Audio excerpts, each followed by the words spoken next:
Bonjour à toutes et à tous, je suis René Pelletier.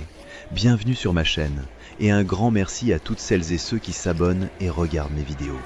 Installez-vous confortablement, découvrons le sujet du jour. Une cave humide peut vite devenir un vrai problème. Et dans cette vidéo sur VMC pour cave humide, laquelle choisir et comment l'installer, je vais expliquer concrètement comment choisir la bonne solution, comment l'installer correctement et, surtout, comment éviter l'erreur la plus fréquente, poser une ventilation qui tourne en permanence sans jamais régler la cause réelle de l'humidité. Si la cave sent le moisi, si les cartons ramollissent, si les murs perlent, si la peinture cloque ou si la condensation revient même après aération, alors il faut comprendre une chose essentielle. Ventiler peut être très efficace, mais seulement si on choisit le bon système et qu'on l'installe avec une vraie logique de circulation d'air. Et justement, je vais aller jusqu'au bout du sujet pour que, à la fin, vous sachiez exactement quel VMC ou quel extracteur convient à votre cave, à quel endroit le placer, quel débit viser et dans quel cas la ventilation ne suffira pas à elle seule. Le premier point à comprendre, c'est qu'une cave humide n'est pas un problème unique, c'est un symptôme. L'humidité peut venir de plusieurs phénomènes différents et c'est ça qui détermine le bon choix de ventilation. Il peut s'agir de condensation, c'est-à-dire de vapeur d'eau qui se dépose sur des parois froides.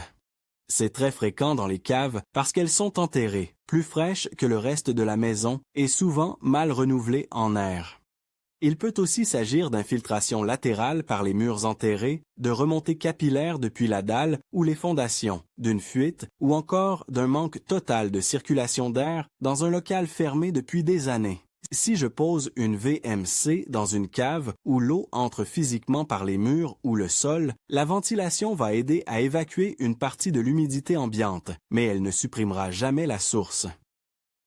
En revanche, si le problème principal est une atmosphère confinée, de la condensation, des odeurs, une sensation de renfermé, des moisissures superficielles ou une hygrométrie trop élevée liée à l'absence de renouvellement d'air, alors une bonne ventilation peut transformer complètement la situation.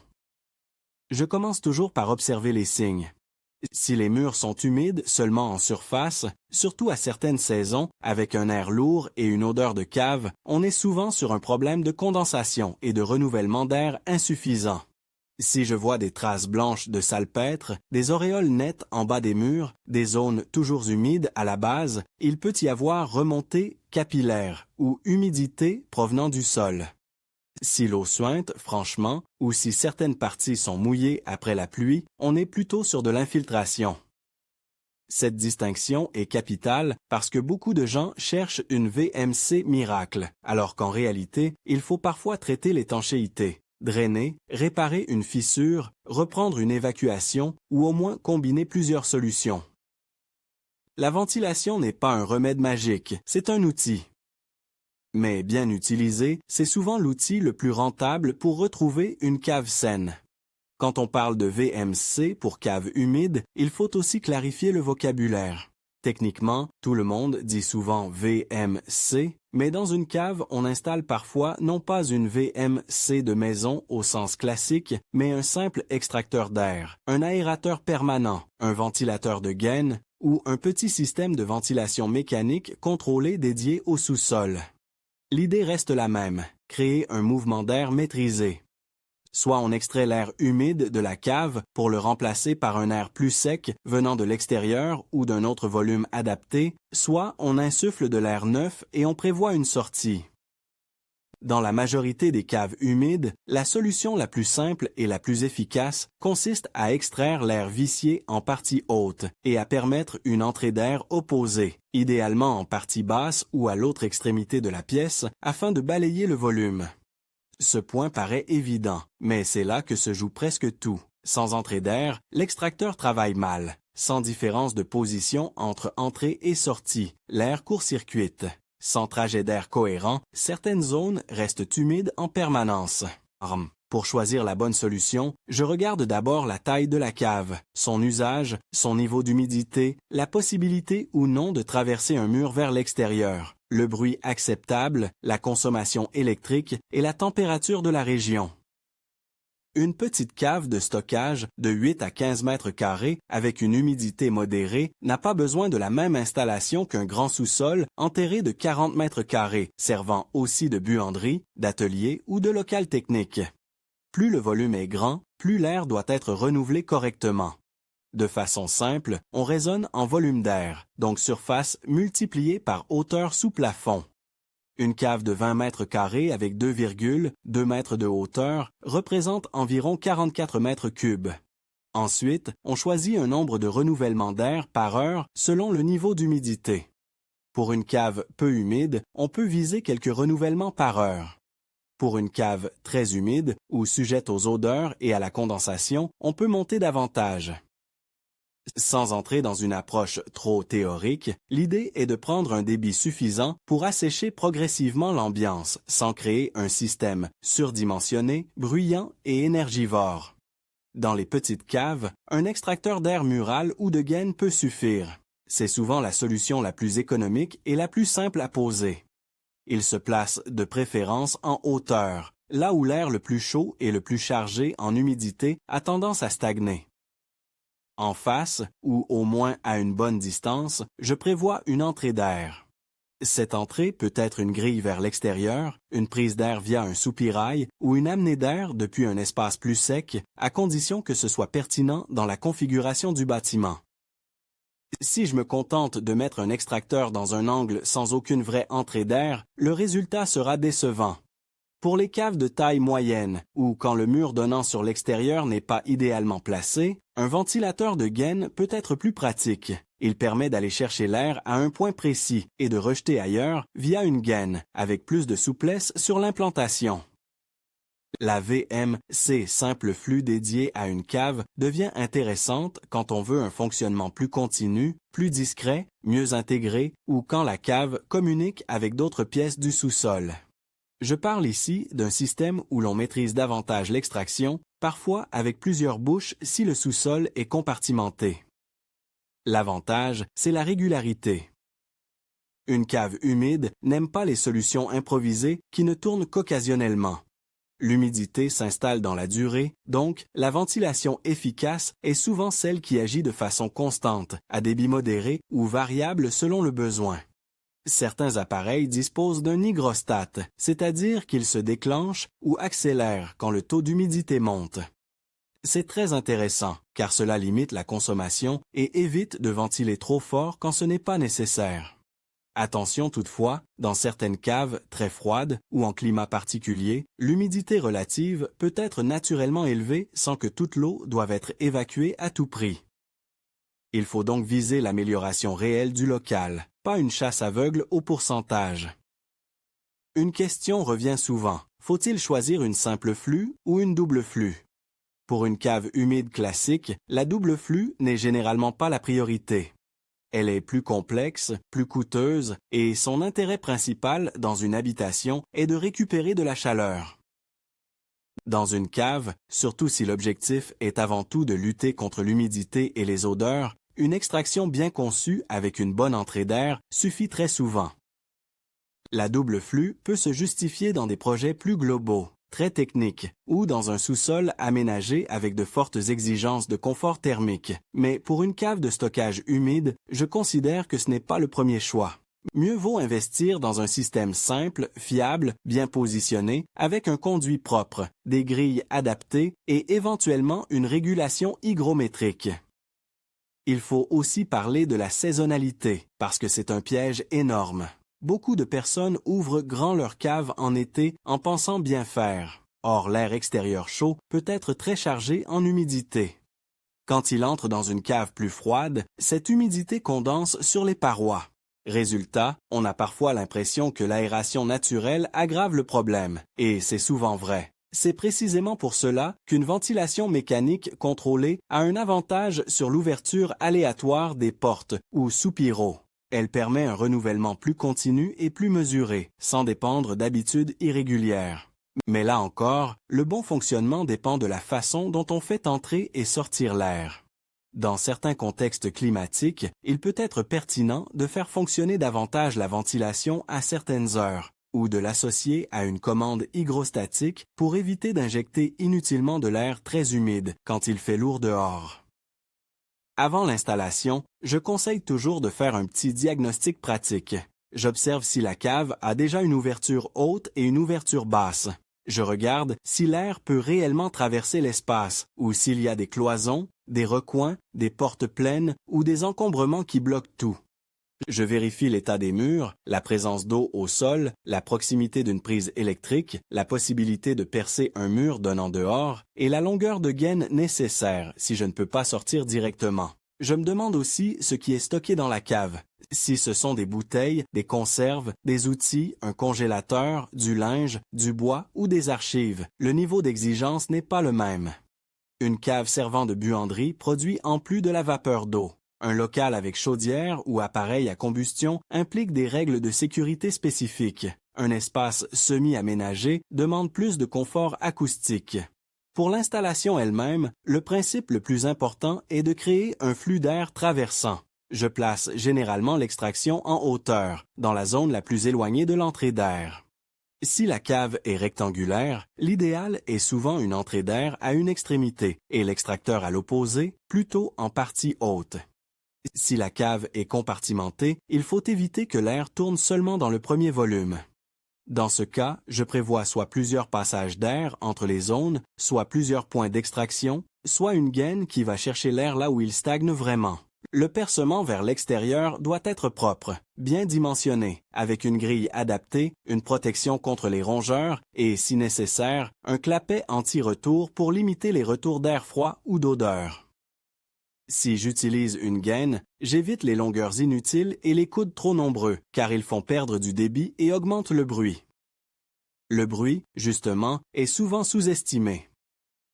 Un appareil bon marché, trop puissant et mal fixé, peut devenir insupportable, surtout si la cave est sous une pièce de vie.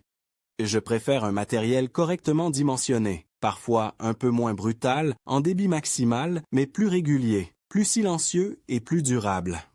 La fixation anti-vibratile, le choix d'une gaine adaptée, l'étanchéité des raccords et la qualité de la sortie extérieure jouent beaucoup. Un ventilateur de gaine déportée peut être plus discret qu'un extracteur mural direct si l'on a un peu de place pour l'installer intelligemment. Et si la ventilation doit tourner presque en permanence, le niveau sonore devient un critère majeur, pas un détail. Concernant l'alimentation électrique, il faut évidemment respecter les règles de sécurité, surtout en milieu potentiellement humide.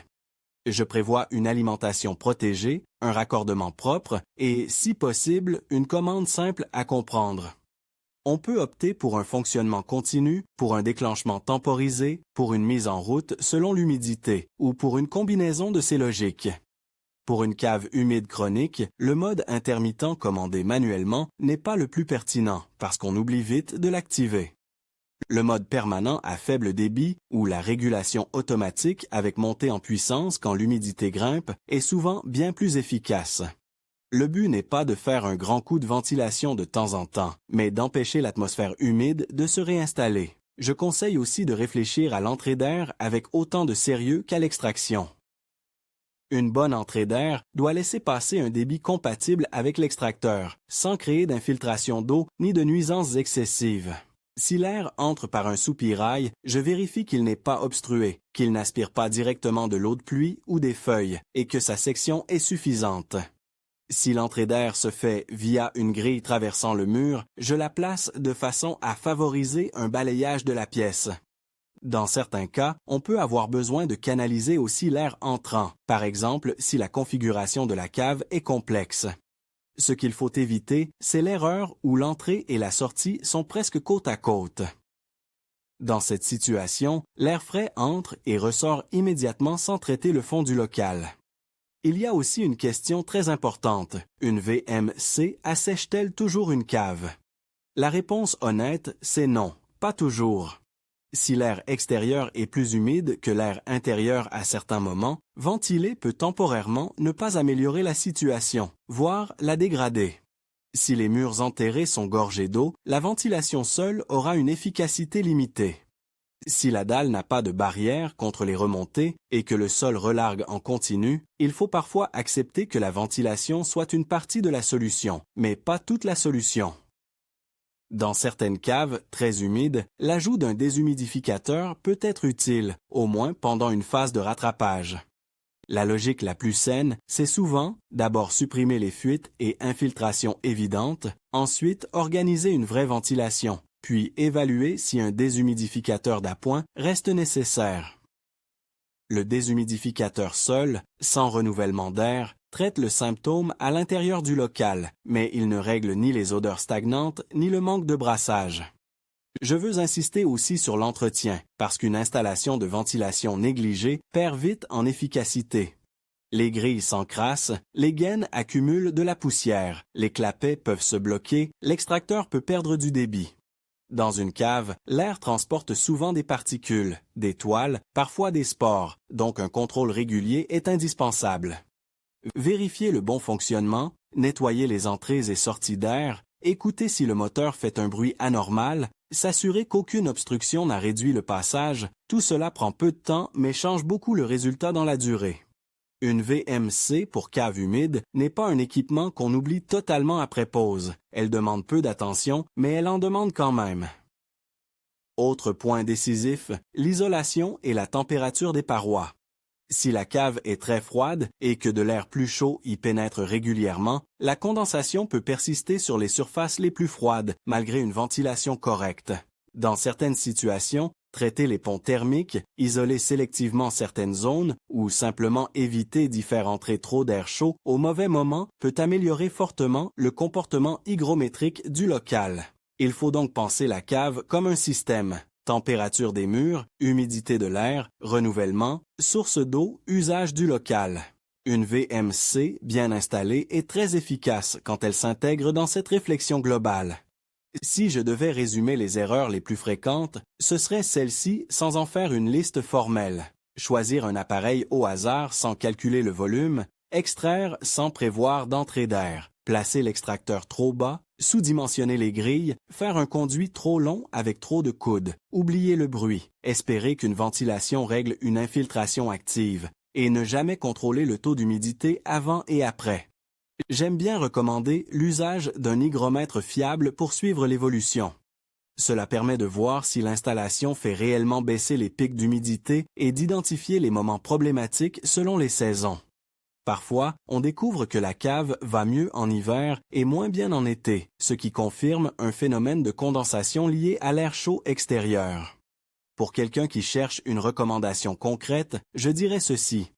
Si la cave est petite, peu compartimentée, accessible à un mur extérieur et principalement gênée par le renfermé, les odeurs et une humidité modérée, un bon extracteur d'air permanent ou hygro-réglable, bien positionné, peut suffire. Si la cave est plus grande, plus humide, avec plusieurs zones ou un parcours d'air compliqué, je m'oriente plutôt vers un ventilateur de gaine ou une petite VMC simple flux pensée pour le sous-sol, avec un vrai schéma de circulation.